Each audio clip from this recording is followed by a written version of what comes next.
The Sandvoort Village Emancipation Day celebration was graced with the presence of President David Granger on Saturday last.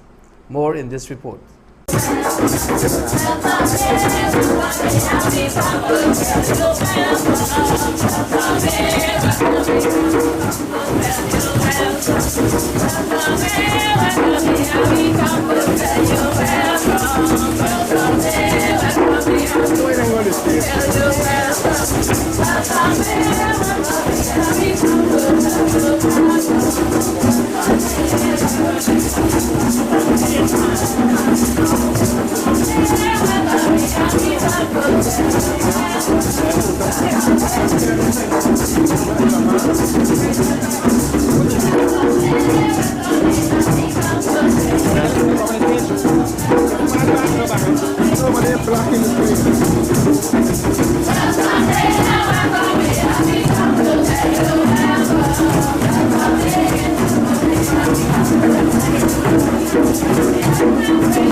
Thus started a wonderful evening of song, dance, and dramatic poetry at the Sandvoort Health Center Auditorium as the community celebrated Emancipation Day 2015. Earlier, the residents of the community, which is located 5 miles east of New Amsterdam on the west bank of the Kanji River, were watching out, eagerly awaiting the arrival of the President Arthur Granger, as news spread that he will visit the village, and they were not disappointed. Residents flocked the area to greet the President, who was escorted into the building by 2 grade 7 students.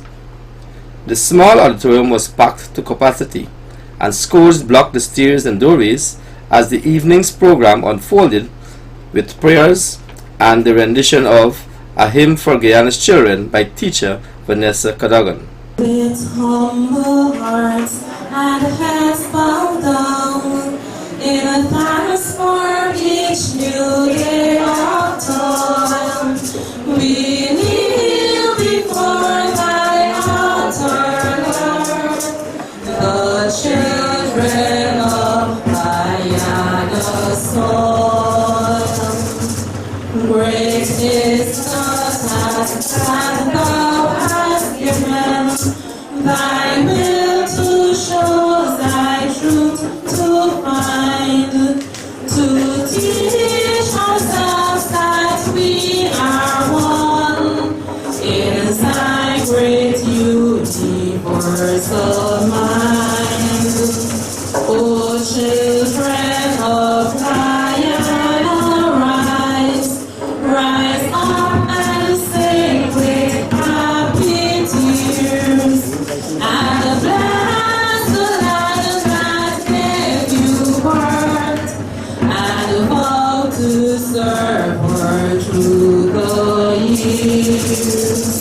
But not in vain we'll strive to build a new Guyana, great and free, a land of glory and of hope, a land of love and unity. Thank you. President David Granger, who was accompanied by Minister within the Ministry of Education, Mrs. Nicolette Henry, in delivering his emancipation message, urged the villagers to move the economy forward. The second pillar was the church. They built their own churches to worship God. They didn't apply for any grants from overseas. They built churches with their hands because they were prevented from worshiping God under slavery. And God played a central role in their lives. Religion was central to their lives. And they built their own churches with their own hands to worship their God. That was the second pillar. The third pillar on which this house, this Freedom House was built. Hey, not Freedom House, House of Freedom. You know what I mean? House of Freedom. The third pillar on which this house of freedom was built was the school. They realized that the white man was not superior to them, but he had learning. He could read, write, count, and spell. They saw newspapers, they saw books, and they wanted their children to be educated. And they took some of their young children out of the field and let them go to school. Schools that they built. One or two of them had become lay readers or deacons, and they were able to teach the children to read. And gradually, we developed an educated class. We developed teachers and priests, bookkeepers. So the schools were the third pillars. And if you go into these old African villages, schools still proliferate, churches still proliferate. You throw a brick in the air to land on a school or a church, or a bushram still, depending on the village.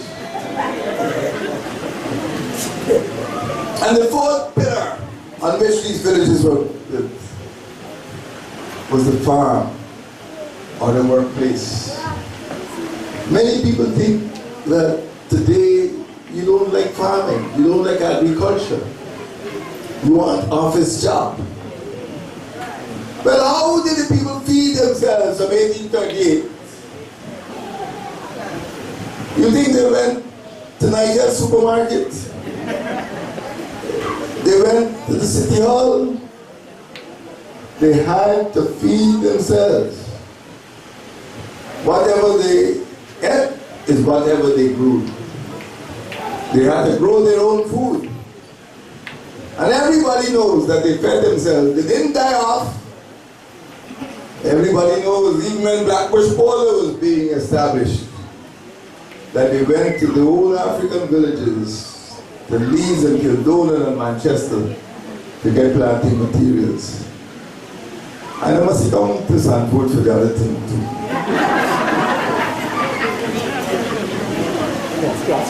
But they knew that they had to feed themselves. They were not lazy people. They were resourceful people. They had to work. Many of them continued to work on the plantations. All of them took to farming. A chicken here, a pig there, a few roots of cassava, a bunch of plantain. But the house that they built, we have inherited today. Look around this village, Sandvoort. Read your history. Ask yourself, if the 200 of you could come together and buy this village from scratch.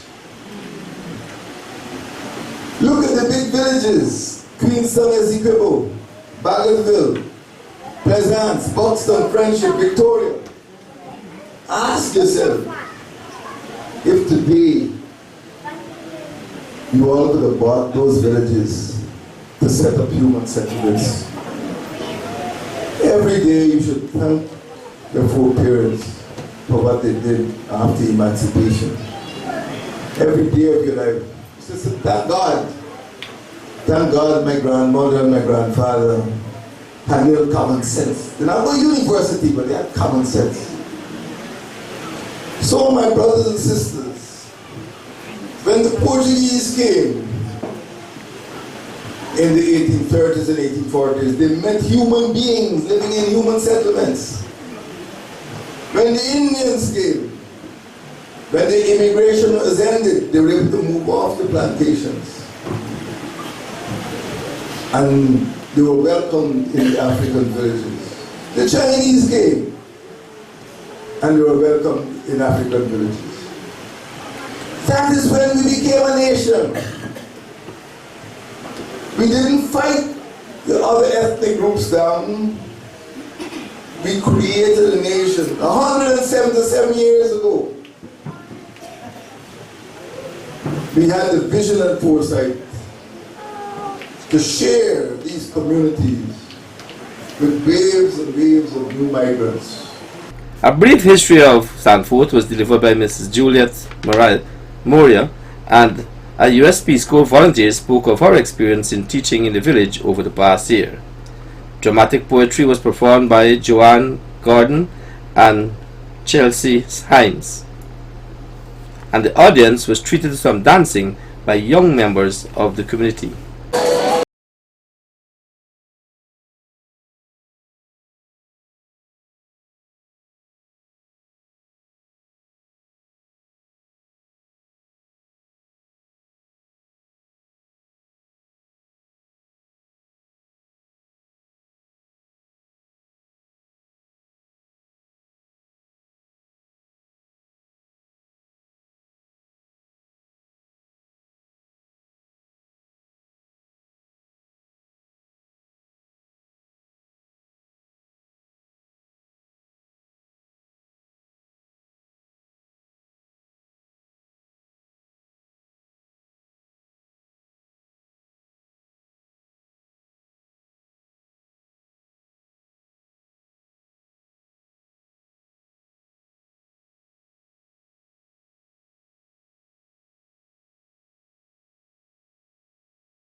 The Sandvoort Heritage Group has organized a week of activities under the theme Our Roots, Our Heritage, and the activities will conclude on Sunday night with a cultural extravaganza and exhibition.